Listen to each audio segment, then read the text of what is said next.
Hello and welcome to the Live as Lions podcast. On this episode, we're talking about moving internationally, part 1, closure. When you welcome an international factor into your life, like work, marrying someone internationally, or even adopting internationally, at one point you might come to the crossroads that you need to move abroad. Today, we're going through the joys and challenges of moving internationally and the process we as a family went through practically and emotionally to close out our season of living in one country before moving to another. Hello, everybody. Okay. Hello. We made it to America, Uli. We did it. Totally nailed it. We are in Hotlanta today. Well, I guess it's not really Hotlanta It's not really today. hot. It's wet. Yeah, we just got tornado warnings. It's very exciting. Yeah. What? You've never experienced a tornado. We don't have tornadoes, and we have maybe blizzards where I come from, but no tornadoes. No. That's I only right. know that from the movies, Twister. You know, here comes the cow. Woo. The best movie. No, the alarm on my phone went off, and Uli and Bobe and Fritz were all like, what just happened? What is going on? So welcome to the South. So we are here in America after many months of chaos and fighting to get here and plane rides and containers and all in the middle of a pandemic. And we made it. And we want to share with you guys what we have learned through our journey of moving internationally, the practical side of it, all the many questions we keep getting asked. How did you do it with a pet? How did you do it with a container? But also just the emotional side for us of closing out one season of living in Germany and now moving in America. Just to recap, for those of you who are just joining us, in one of our first sessions with the whale being stuck, we talked about why we moved to America after living, for me, in Germany for 14 years and Uli his entire life, which was basically because we were not able to get our daughter's German citizenship at the time, and we wanted to do a second adoption, which would only work coming to Germany, and furthermore, basically because we just felt like our season in Germany was coming to an end. So our season of Germany has come to an end, and now our season of America is here. So Uli, you've been married to me for 10 years, avoiding coming to my country for 10 years. What is it like? What is it like finally being here in the promised land? In the land where milk and honey flows. and I didn't avoid it. Oh, yeah. Okay. I just think, I think we're just the kind of people who we were always kind of, how do you say that, like process oriented, you know? And now this process brought us here. Yeah. And I wish it would have been as easy as going to the bus and then just buying a ticket and then you sit down and here we go, right? But or even moving down the street. But hey, or the same country. It was a bit more complicated. Yes. But before I got married to you, there was, of course, this factor and this question that I had to wrestle with. Would I be willing to move one day to the States because I'm welcoming this culture into my life, right? Right. And secretly, I don't think I ever thought that would happen. Not that I was able to really grasp what that means, you know. But I knew this could be the case one day, and now it happened, you know. And I'm glad. Like right, I think yeah. You kind of are like naive to saying yes to bringing another culture into your life without also saying yes to the possibility of going there at one point or living there, right? Right. That it might be naive, but again, at the same time, I don't really think I knew what it meant. You know, you can mentally prepare yourself for that. You can ask yourself these questions. You can role play. What would it look like moving to the States? But until it really happens. At least for me, I didn't really know what the package deal is and what it means to move over the big pond, you know? And who can? I mean, I still think I'm processing living in Germany and what does it mean to live there. So that makes total sense. But in general, you know, I'm also a person that is always interested in scouting and kind of like what's behind the horizon. And again, I'm not so much I guess my priorities and my focus is different. You know, I'm focusing on what is right now needed and the most healthy for this process in order to get where we want to go as a family and what is important to us, and how do we see these values being played out in our real life, rather than prioritizing my origins and where I live and where I want to stay and where where I want to make career. In that is secondary for me, you know. Responding to the needs of right now. Right, like for me, it's so actually this move and going with what is needed and going where I feel like we gotta be. That is something that comes very naturally to me, because I drive that in these kind of situations, rather than remaining in one place for my whole life and creating all the different variables in my life around this place, you know. Right. But you did leave your home country, and you did move halfway across the world. And so I think what we want to talk a little bit right now is about what was that like for you leaving your home country, and what was it like for me leaving that country as well, that I've lived in nearly half of my life, which is insane. Yeah. And just talking about the process that we both individually went through and also together, and then as a whole family, of how we kind of left Germany, what it meant to leave Germany, and how we properly tried to close that out, because this whole segment is on closure. So what was it like for you leaving your home country? Oh, I think leaving my home country in relationship to the topic of closure, right? I think what I was avoiding the most was just coming to this closure. Yeah. You know, I didn't want closure. I was preferring, let's just keep every possible door open, and possibly let's not even touch certain areas, or let's not deal with these areas, you know. Yeah, to echo that, like when we started to actually pack, Uli did not engage for at least 6 weeks. Like I was packing and Uli's like, that's cool. And I'm like, when are you going to engage? But I knew that was part of his process. He needed time to just let it be real. Right. So I didn't want closure, because I preferred keeping things the way they were, hoping that certain things can remain, but the move as well can happen.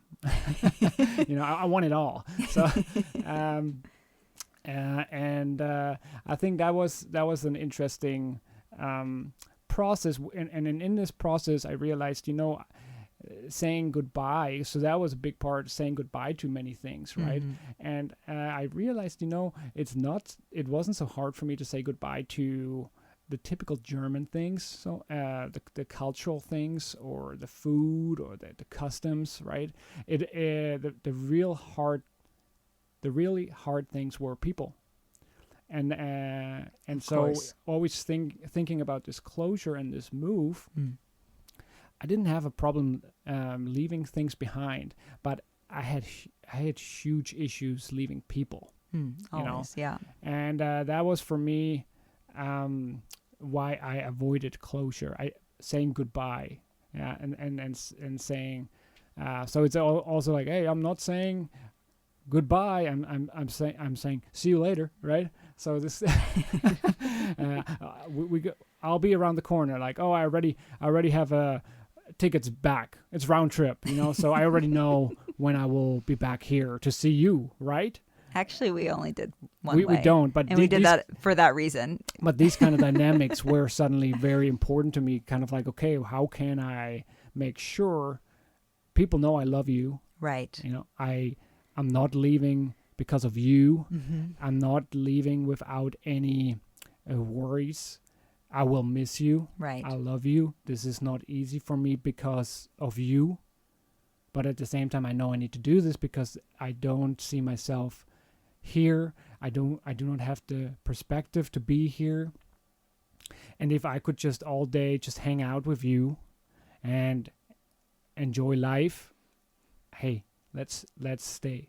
However, on my journey right now with all the different moving gears, I need to do this, you Right. know. Yeah. And I think that was where I invested most of my energy to find closure in relationships, even to the point that I had to do practical things Right. to get this closure. Right. Yeah. Which we're definitely gonna touch on. Right.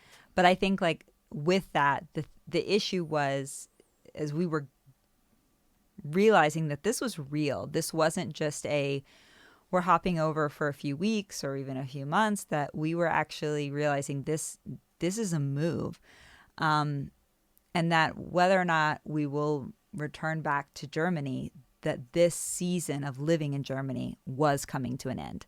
And we needed to properly close that season out. So Liz, how was it for you closing out this season in Germany? I mean, you have been there for 14 years. Yeah. So how did you go about it to find a good end to this season? I think it did take me quite a bit of time to realize this was coming to an end. Just because I'd been there for so long that it had just felt, that is my world, that's my home, that's everything.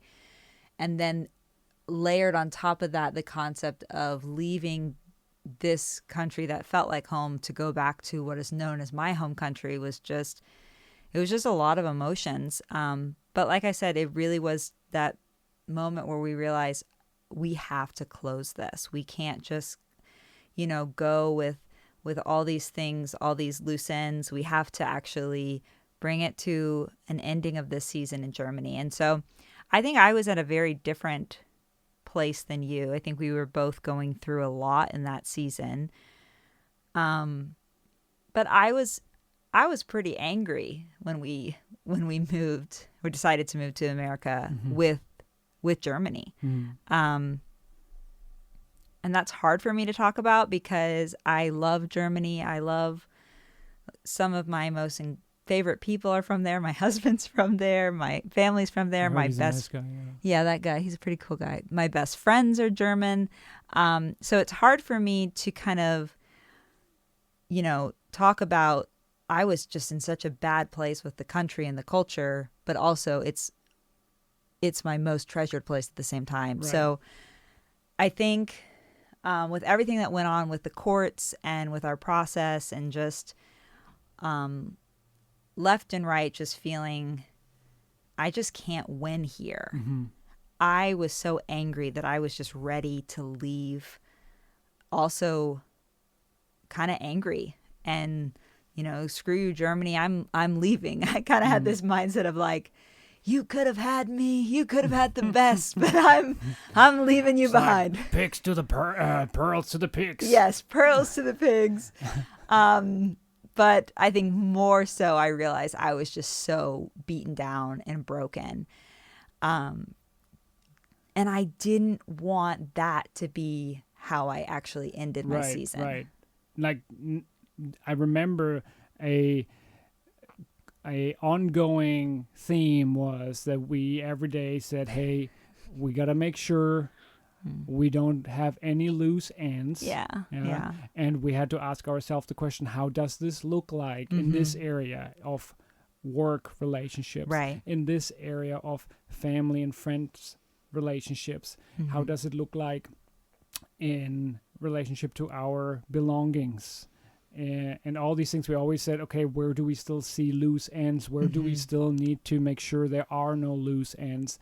Even if it's very uncomfortable dealing with these loose ends or making sure there are no loose ends. Like I certainly had a couple conversations or a couple interactions that I didn't like, and I wish preferably I wouldn't have to do them, Right. I would have chosen no, I'm good. It would have been easier to just leave. Right, but it was a rule that we established, no loose ends. We want to make sure everything is covered, or we at least try to cover everything. Right. And the other thing was we got to make sure that our attitude, our perspective is right. Right. So that we don't just leave things, or we Right. just we drop we drop things and just run away. I think that was the other thing. We don't just want to run away.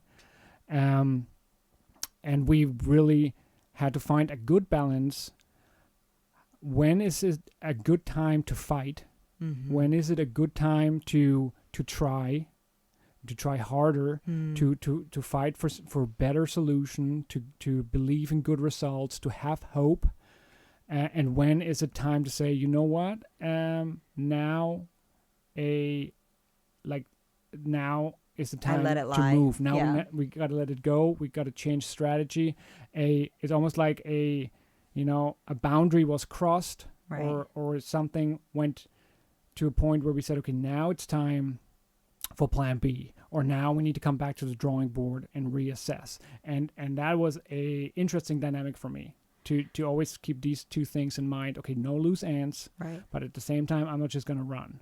Forcing yourself to close things off. And I think the big thing for us that we have always kept just as a forefront of how we like to close things is that how you close one season is how you will start another. And so I knew that I was at this place of I was angry, I was bitter, I was broken, I was hurt. And I knew if I left Germany in that state, I was going to bring all that into America. And that was exactly how I was going to start our new season, which is a season that I just wanted to be fresh. Mm-hmm. And coming back to what you said, it would have been so easy at that point to just run away, and just be like, I'm leaving it behind. I'm just going to the next season. And you find this over and over again in so many different places in your life. You're just going to bring that baggage with you. You're going to bring that pain, bring that hurt. And if you don't deal with it, it's not just going to stay there. It wasn't just going to physically stay in a little closet in Germany, even though Germany doesn't ever have closets. For those of you who are really big into like interior design, that's a little tip. Make sure you realize there are no closets in most of the houses in Germany. You're talking about walk-in closets. I'm talking about actual closets. There are many. We have armoires. Yes. No, built-in closets where you like open a door and there's a room to like hide all your stuff. See, he doesn't even know what I'm talking about. We don't hide our stuff, The Germans are. They keep there's everything exposed. Yeah, there's no need to hide stuff, Anyways, so. But we'll come back to the topic of stuff. Yeah, we will definitely talk about stuff. Oh, man.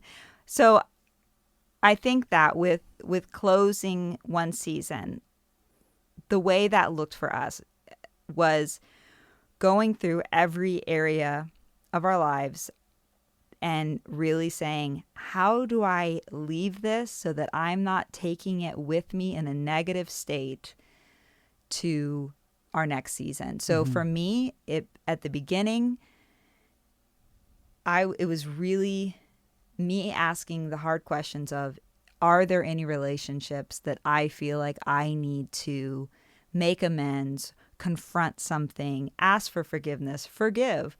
And that could have been something as trivial as people at the checkout lines in Germany that just stressed me out every time I went to the grocery store because, oh my gosh, that is the most stressful place in the world. And I needed to set, go. Yes, I needed to just forgive some of those checkout line ladies who broke many cartons of eggs of mine, or to big relationships like friends that I was, holding on to things, or I knew that they were holding on to things for me, or even writing social workers for our cases and saying, I forgive you. It was relational. That's where it always starts, is like, because those are the things that really matter to you, right? And those are that's what you take with you. So for me, it was first really making sure that those were coming to amends. And there was also relationships where I just felt this is not the time. It was walking with our counselors and our mentors and going, hey, there are some relationships where I feel like I should have those conversations right now, and some where I didn't feel like it was the time, and that I could actually go to the next season without touching that yet. And I see now why that was important. So I think it's not just, it's really navigating what do you need, what are you going to take with you, and what can you just lie and leave there. And I remember it also was very good to look at different relationships in different areas of life individually, and analyze and assess them and be like, is why is this good? Is this bad? Is there a loose end? Because sometimes what I did was, well, I have a hiccup in one area, and I project it to other areas, right? So for me, I really have an issue with the dynamics of this international adoption in Germany. Right. And before I know it, the next day, goodness, I hate German bread. Yeah. You know what I mean? And then it's like, wait a second. Yeah, it filters everything. Let's like look at these two areas, because I love German bread. And German bread was always great. It's good. And our family was always a big fan of German bread, but it's German. And so why do I suddenly have an issue with it, right? And I projected this issue or this anger that I had towards one element with German culture or life in Germany to another, and I had to have a check on these different areas, be like, no way to, I need to differentiate, and I need to stay on top of these different areas to have the kind of like the eagle perspective and be like, no, well, this is a separate area than this. So even though my emotions right now just want to turn me into a green monster and shred everything, actually I don't have a problem with German bread. And therefore, it's cool. The bitterness. I still feel about this other area. Right, the bitterness and sneaks that in. was a process for us to accept also there is still goodness, right? And remind each other there is still goodness in this. The bread still smells good, it tastes good.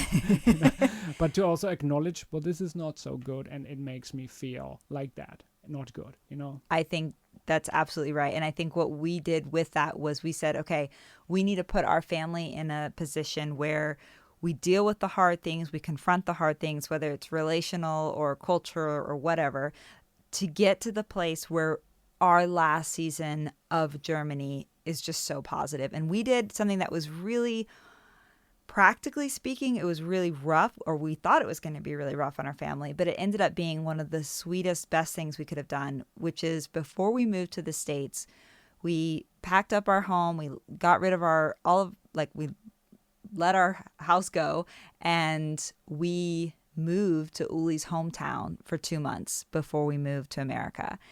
And the reason we did that is because we knew that our most favorite place in Germany, our safest place, our most precious place, is with Uli's family. And we wanted those 2 months to be the last feelings that we had towards Germany. Right. For all you Lions planning to move domestically and internationally, turn to Atlantic Relocation Systems for their professional moving and storage services. Their knowledge and experience of international shipping regulations and customs will ease your mind and take one less thing off your long to-do list. With a network of local and global moving agents, logistic experts, and a team managing your belongings from A to B, rest assured that your items are in good hands and will be delivered on time. When our family looked for a moving company that would help us move internationally and store locally, there was no comparison to Atlantic Relocation Systems. They turned a gigantic project into an easy experience for our family. Our music equipment, artwork, and even our daughter's dollhouse all made it over the pond safe and sound. They did a wild job so that we could be free to move overseas. For 10% off your next move, use code LIVEASLIONS at AtlanticRelocation.com. That's 10% off with code LIVEASLIONS at AtlanticRelocation.com. Lions, for your next wild and free moving adventure, turn to Atlantic Relocation Systems. So there we were ready to move, to America, make this big leap across the pond, but we decided to make this pit stop because we knew that it would be positive for our family. So we spent 2 months in Ort, just jumping around in the forest, making a little tiny office space in Uli's old bedroom and sleeping in guest rooms. And I spent a lot of time in the kitchen with Uli's mom, learning some of Uli's favorite German dishes and really just completely immersing ourselves in the goodness of it was great German culture. It was great. Like, we had a lot of board game nights. It was just a lot of time outside. We had fantastic weather. We had so much snow, and we just really made the most out of it and tried to spend as much time as quality time, quality time with our family, and we had a blast. And we we thought, okay, this is going to be a pit stop that we feel like it's necessary, but might be inconvenient. But it turned out to be amazing, and even the we went from a house to a one-bedroom apartment, or all guest, four of guest us room, in right? one room. Yeah. And we thought, oh, that might be a little rough, but the simplicity of the setup was so freeing, and it was perfect for what we did. And now see, you can hear it when I talk about this time. I'm loving it. It's so joyful. I look back and I have good memories, and that's exactly what we wanted to achieve with this time in Ort. And I think what's so significant about that is that our situation didn't change. Our circumstances didn't change. Everything of, what happened and why we were moving, it didn't change. But we realized that even though the circumstances aren't changing, we can change. Our emotions can change. Our feelings towards something, our viewpoint can change. And we spent a lot of extra time and energy making sure that when we left, it was a good thing. Because it was also, I wanted it to be a good thing for you leaving your home country, that you weren't leaving behind, in a bad place. I wanted for Bobe, when she thought about Germany, that it was precious for her. And I wanted it also for me, that I went back home, not with my tail between my legs and just beaten down and broken, but kind of coming back going, wow, let me share with you everything of this grand adventure that I've had and of this precious place. Yeah, we were intentionally looking for the treasures and the precious things in Germany. Right. So it was also a season where I definitely ate the most cake. I had a lot of cake because I thought, my goodness, who knows when I will have my cake again. Your cake again. So I was like, let's indulge, and let them eat cake. So we had a lot of coffee and cake times. We had let's have some beers, we were let's have board game nights. We were really trying to find all the goodies of German living, right? Of the culture and everything, yes. Yeah. And so with that, with making sure that we took the treasures that we wanted to take with us, we also had to practically let go of other treasures or things that were no longer treasures for us. And so we want to talk about how it was for us actually practically moving internationally, and the steps that we took, because we get asked this all the time, like, how did you do that? How did that work? And also kind of, we've talked a lot about the emotional things that we decided to do in order to make closure, but also kind of what you go through when you're doing the physical things, when you're closing down shop and closing down a house.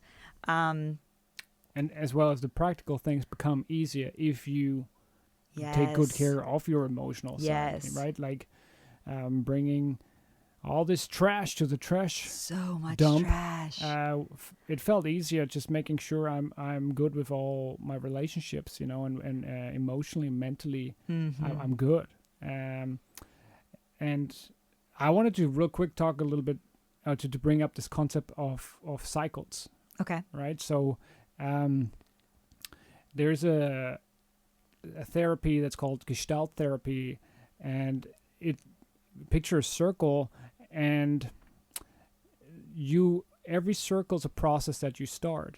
So with every start of a process, you invest into this process with energy, and you will get back energy when the cycle is closed. So we also see that everything comes full circle in life. And when you don't take care of an area because you don't want to, or you forgot about it, whatever the motivation is behind it, it might happen that later in life you come back to that and you're like, oh dang, I totally forgot about this, or yeah, I should have maybe taken care of that. And it's also the same with multitasking, right? So I've heard the sentence a lot, I'm a good multitasker. I'm a horrible multitasker. Yes. And actually I don't believe in a thing such as multitasking, but I do believe in the ability to switch very quickly between two things. And some people are very good switching between multiple things. And as better you are, the better you call yourself, or the better you are a multitasker. Right. The danger is just if you don't find closure, if you're not able to close a process, you have all these open processes that you invested energy in, and as long they are not closed, you lack that energy. And maybe you have discovered this or experienced this, that you feel kind of drained when a lot is going on, or there's always this one thing on your to-do list that you try to avoid.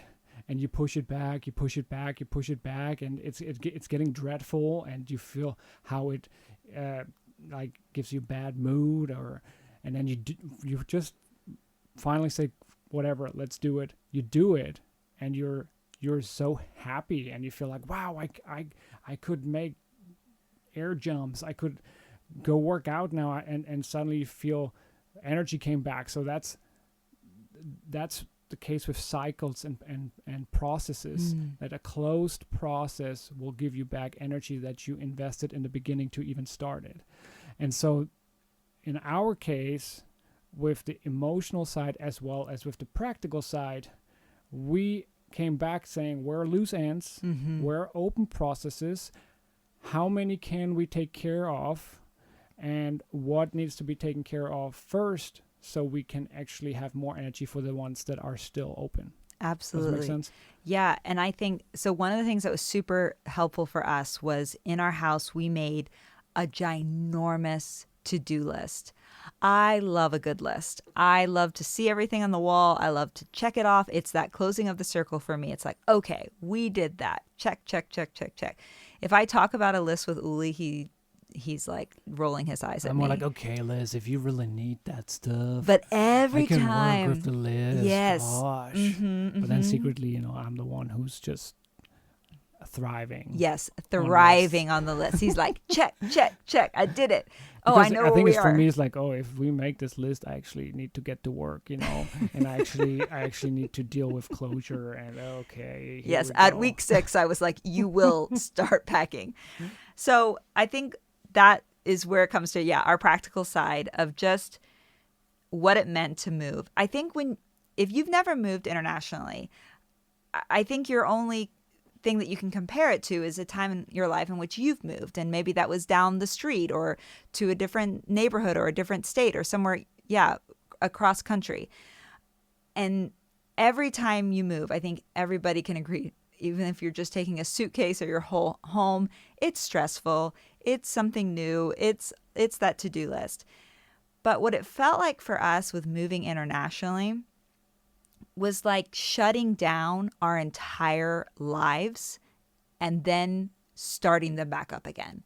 So it was literally breaking down every aspect of our lives, from our house to our work to insurances and our phones and everything like this, like letting go of them and then having to figure them out again in a different country. And it was exhausting, but it was a way for us to really understand this season, this life here is coming to an end. And so the first thing that we had to do was we had to make the decision, what stays and what goes, and also what do we let go of. And that was brutal for us because it wasn't just about Uli and I. It was also about our daughter, Bobe. And there was that time where when we looked at our whole house and we were like, let's just burn it all and go. We married Kondo the schnitzel out of it. Everything. No mercy. Nothing brought us joy. And that was definitely when we were still in that bitter place. I would pick something up and like Uli said, it was just like a trigger for me of like, oh, I got this here and I don't want it. I don't want to take that with me.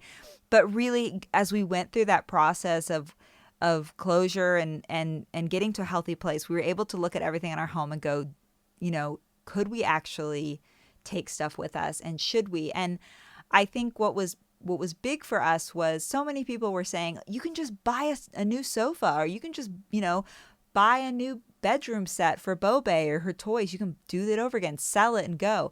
Well, the practical side of that is, I don't know if you've ever tried to sell used things, but you don't get the same amount of money that you put into them back. You might get half. Maybe. Yeah, and then you still need to come up with the other half on the other end of the move, right? To buy the same thing again, or you just get something not as nice. Not as nice. So you have the option: do I throw it away? Do I sell it? Or do I take it? And then we were in the middle of a pandemic, and I think after trying to sell 5 things where people were coming over in their masks and trying to stand like on Germany, like 20 feet away from you. This one lady literally like threw her cash at the front door and asked me to, put the furniture on the other side of the door and then let her get it. Well, maybe she had corona. Maybe she well, knew she had it. Oh my gosh. Goodness. Did you touch that money? You did, didn't you? Oh my goodness. Oh my gosh. But that just got exhausting. And so that was the practical side of going, well, it's not that easy to just sell everything. Yeah, and it's easy math if you go through the things in your head, how much it would cost you to buy them again. You're quickly at a budget where you can afford a container. Right. And that's where we said, okay, should we actually take a container? And I think for me as a mom, the big motivation was our daughter.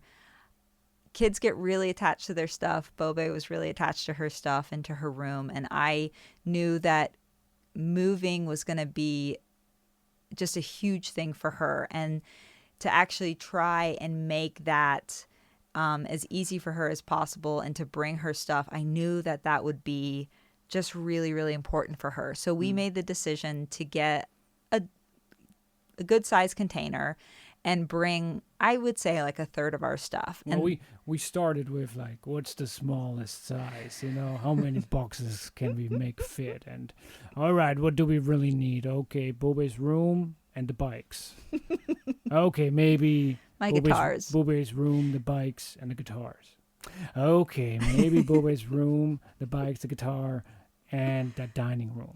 And so suddenly, we realized, okay, it's a bit more that we would like to take, yeah, and that we should take because we wouldn't be able to get that in the States, So right. That Parisian couch, which is not Parisian, but we like to believe it is, we might not get that in the U.S. No, that's and it was going through everything and going, what do we really want to take? What can stay here? Because there was ability to leave some things in Uli's family's home, and then what do we just need to let go of? And so we decided to do a container, and the number one question we always get was like, how much does a container cost? Well, it's really hard to say because a container depends on 2 things, your size and your weight, actually 3 things, and where you're moving from.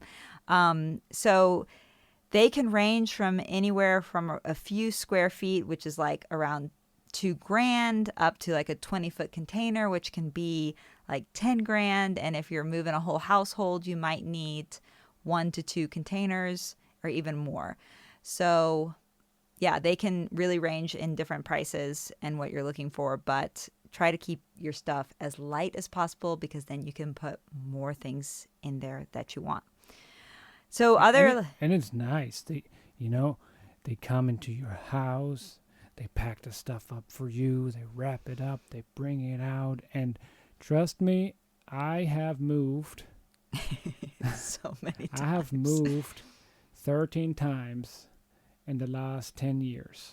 Yeah. Yeah, I counted it.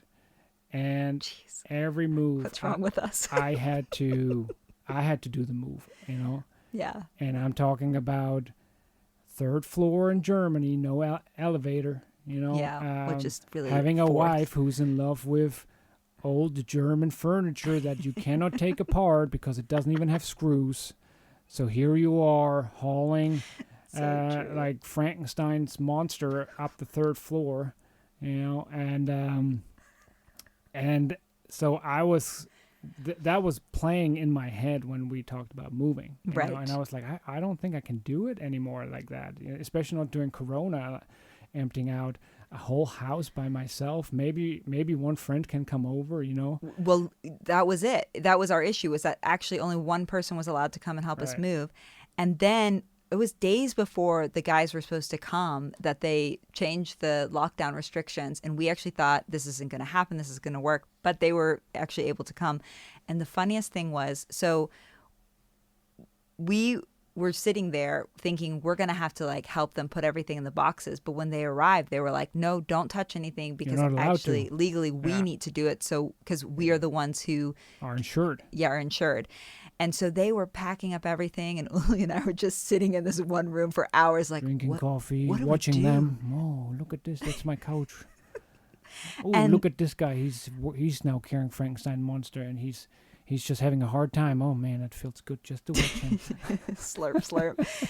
Well, the thing that we were told over and over again is when you pack, make sure there's no liquids, there's no chemicals, and there's absolutely no food.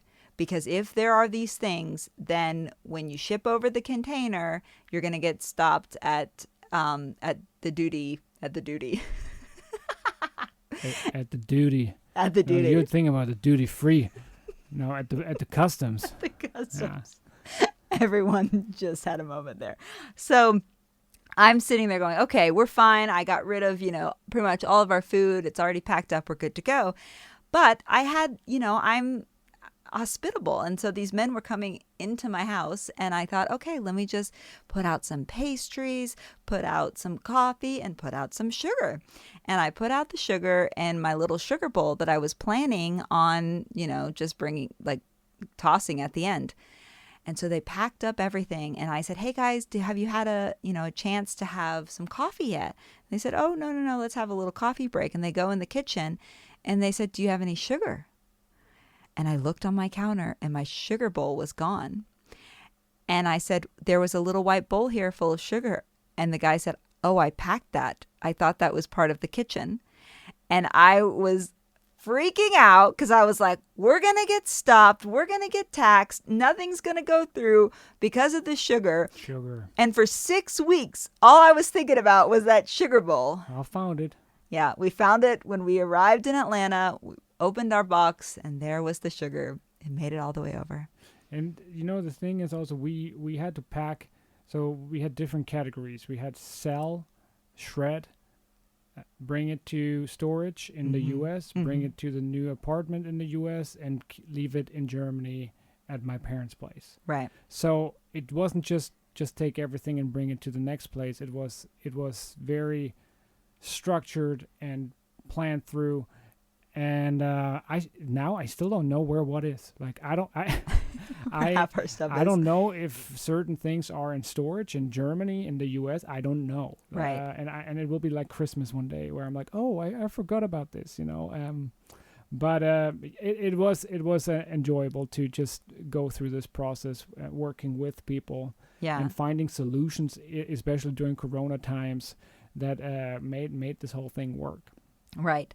So when it comes to also practical sides of moving internationally, things that just you have to think about that you might not realize have to be changed are everything from, there's the practical stuff, like you're not getting into that country without a visa. And we talked about this in the whale episode, but Uli needed to get a green card just to be able to go, and the process of having to get that and apply for that. And then we had our car. We had to get rid of our car. We had to sell our car before we could go. We had to let go of our house. We had to let go of our phone. Like pretty much every time I got a bill or mail in like a letter in the mail, I made sure I immediately went to the computer and to my phone to contact the company or the person who sent this letter. Right. and let them know, hey, this is going to happen, because I knew there is so much You don't think I about. will forget Yeah, somebody. absolutely. So for 3 months, I played this game. I went to the mailbox. I went to also my email inbox. I checked what came in, and if there was anything that was important, I immediately responded to them, hey, FYI, we're moving, so please mark this date because we will have this address. And it's so many things. It's like you have to just unsubscribe to all of your Right. things that are in that country. Like they don't just turn over, your Amazon accounts, your Netflix accounts. Actually, that turns over.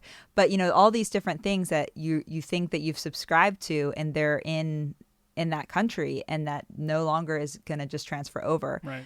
And your phones. I mean, your car, your health insurance, your car insurance. And then that was such a bummer. We got to the States and our car insurance, it was basically like starting back over again as like 16-year-old drivers because we had no driving record here. Yeah. It was like, you do not exist. You must be a terrible need driver. to start from scratch. Oh, that was so hard. But it was also a very positive experience how easy things were, and how people were helping us to get things streamlined. And so this giant mountain, this mammoth, actually turned into a nice journey, enjoyable journey, because we met people that were able to help us on the way to get things figured out. So that really took a lot of anxiety away for me to just call somebody or ask somebody, and they were able to show me a solution, or we do this all the time, or no problem. I actually encountered it more than I thought. I've another very practical advice is the more space you have, the more stuff you will accumulate. Right. And I remember when moving meant for me to have 2 suitcases and my pillow, and I just throw it in the back of a minivan, and that's moving, right? And I remember those times, and as life went on, we got married, we got kids, got a dog. Our space we lived in grew, and the amount of crap that you acquire over the years gathered is unbelievable. Yeah. It was just plywood boards or art supplies that they were always stored somewhere in the garden house, in the basement, in the attic, because you might use it later, or hey, I think we can make something out of this. Yeah, artists are like the worst hoarders. Or hey, I think let's not throw this out yet. I'm sure we will need this later. So why don't we just hide it in the most tucked away and hidden place we can imagine, the garden shack, And it was bad. Like the amount of stuff that we brought to the trash place was insane. I mean, the guys know us now by first name at the trash place. I got a job offer. Like, hey, you want to work here? Because it seems like you're here every day, But I think to round that, like, I think that going through that experience and realizing the amount of stuff that you accumulated that were treasures and then crap, and forcing yourself to deal with it and letting it go and getting rid of it, and then also saying, no, this is still precious to me, I'm taking it with me, was part of our journey of really properly and healthily like closing out our season in Germany. And I think that was when we physically got engaged with letting go of things, is when also we emotionally got engaged. And I think that was really good for us. To just have that experience of I'm letting this go so I can grab onto something new. And that was a good process for us. Right. And and so to close up with the practical side of things, the last thing that we always get asked, how on earth did you move your pet internationally? And one of the things that we really fought for was to bring both our pets. Yeah. So I had to buy a real big hoodie, and I just told them I gained some weight, and it's moving because I have some weird digestive issues, and that worked pretty well. What are you even trying to say? I hid Fritz under my okay. under my hoodie. Okay. Yeah, so we have a dog, Fritz, and we have a rabbit, Harold. And no, we did not just throw them underneath our hoodies, although that would have been easier. It's actually very complicated to move pets internationally and can be extremely expensive in normal times. And it is almost impossible during COVID times. So for months beforehand, we fought to be able to bring both our pets, and it was impossible for us to bring Harold, our rabbit. He didn't make the cut. He did not make the cut. I seriously contacted 20 different airlines, and nobody in Europe was taking what they considered a rodent. So we had to keep or let Harold stay with Uli's cousin on a farm with a bunch of other rabbits. He's now in like rabbit paradise land. Pretty sure he's happier there than with us. Let's be honest. But with Fritz, there was one place that we could go. At least that's what we tell us to make us feel make ourselves feel better, so we stop crying. So Fritz, we got him registered as an ESA dog, and that was a process of actually getting him properly registered. Don't worry, we didn't go around any corners. We actually went through the process and we got him registered. And then we found out that in order to go with an ESA dog, you have to go on a direct flight. And that meant we were going to have to go to the only place in Europe that was taking direct flights with ESA pets, which was Amsterdam.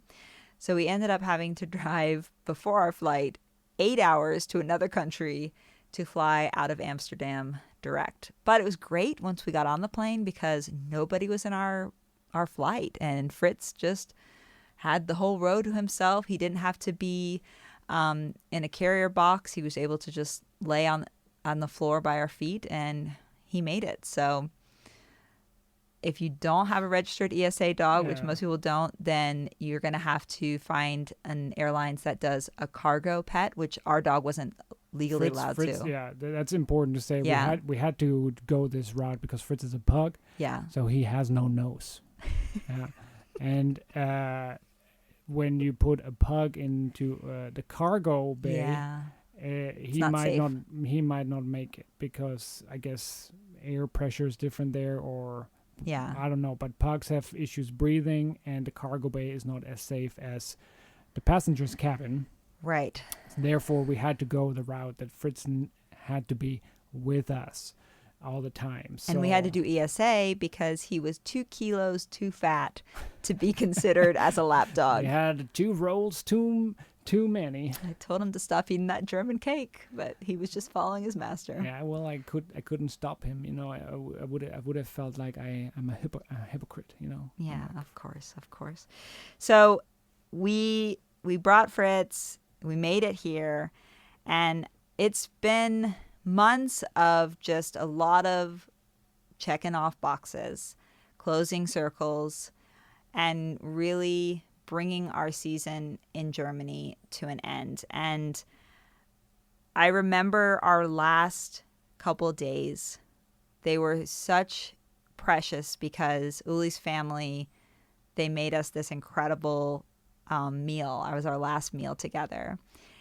And everyone was super emotional and giving each other letters of goodbye letters. And I remember telling Uli there's the 2 hardest letters I've ever written in my life was to both of our mothers. The letter I wrote to my mom when I told her I'm going to stay in Germany. I'm going to live here with Uli and this is going to be home. And the letter I had to write to Uli's mom, which was saying, I know for 10 years you've been waiting and fearful of this moment that we would move to the States, but in that moment my mom unpacked her nunchucks and unleashed hell. No, but everybody they really sent us off, and it was just this parade of just letting us go and joy. And it was such a wonderful way to close that season. And that's how we feel about our season in Germany. Right. And I think at this point it's also important to say we installed some strategies and some tools in order to still keep the relationship alive. Right. So of course things need to be brought to a closure. It's important to not just keep something open for the sake of feeling better, but then the reality later on is not reflecting what you were planning for or hoping for.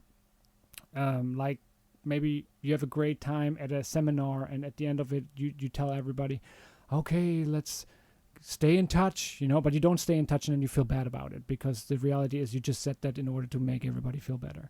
So it's important to bring things to a healthy closure, but then with family and friends, we actually were also challenged to come up with some installments that allow the relationship to stay alive and to really stick with it. So we made sure, hey mom, every Sunday let's have a video call, right? Or hey family and friends, there are great online games we can play together, so let's all agree on one and make it happen. And so we also did that in order to make sure there is still a continuous ongoing relationship and connection and communication happening. Right, which will lead us in to the part 2 of this segment of moving internationally and culture shock, which our next episode will be all about what happened when we moved to America and how did we deal with the change and the culture shock and everything that we experienced through it. And Uli is also going to do change. Uli is also going to do a coaching session on closure and practical ways for you to walk through different seasons of your life with closure as well. Yes, we will look a little bit more in the coaching episode at what is a gestalt, what is a cycle, what's a process, and what are the different steps, and what are good ways to bring it to an end, to closure. Yeah. That's right. So we're going to leave you guys with thinking about all the different circles in your lives that you need to close off, and hopefully you guys have also some practical ways of doing that as well. So until next time, stay wild and free. Live as lions.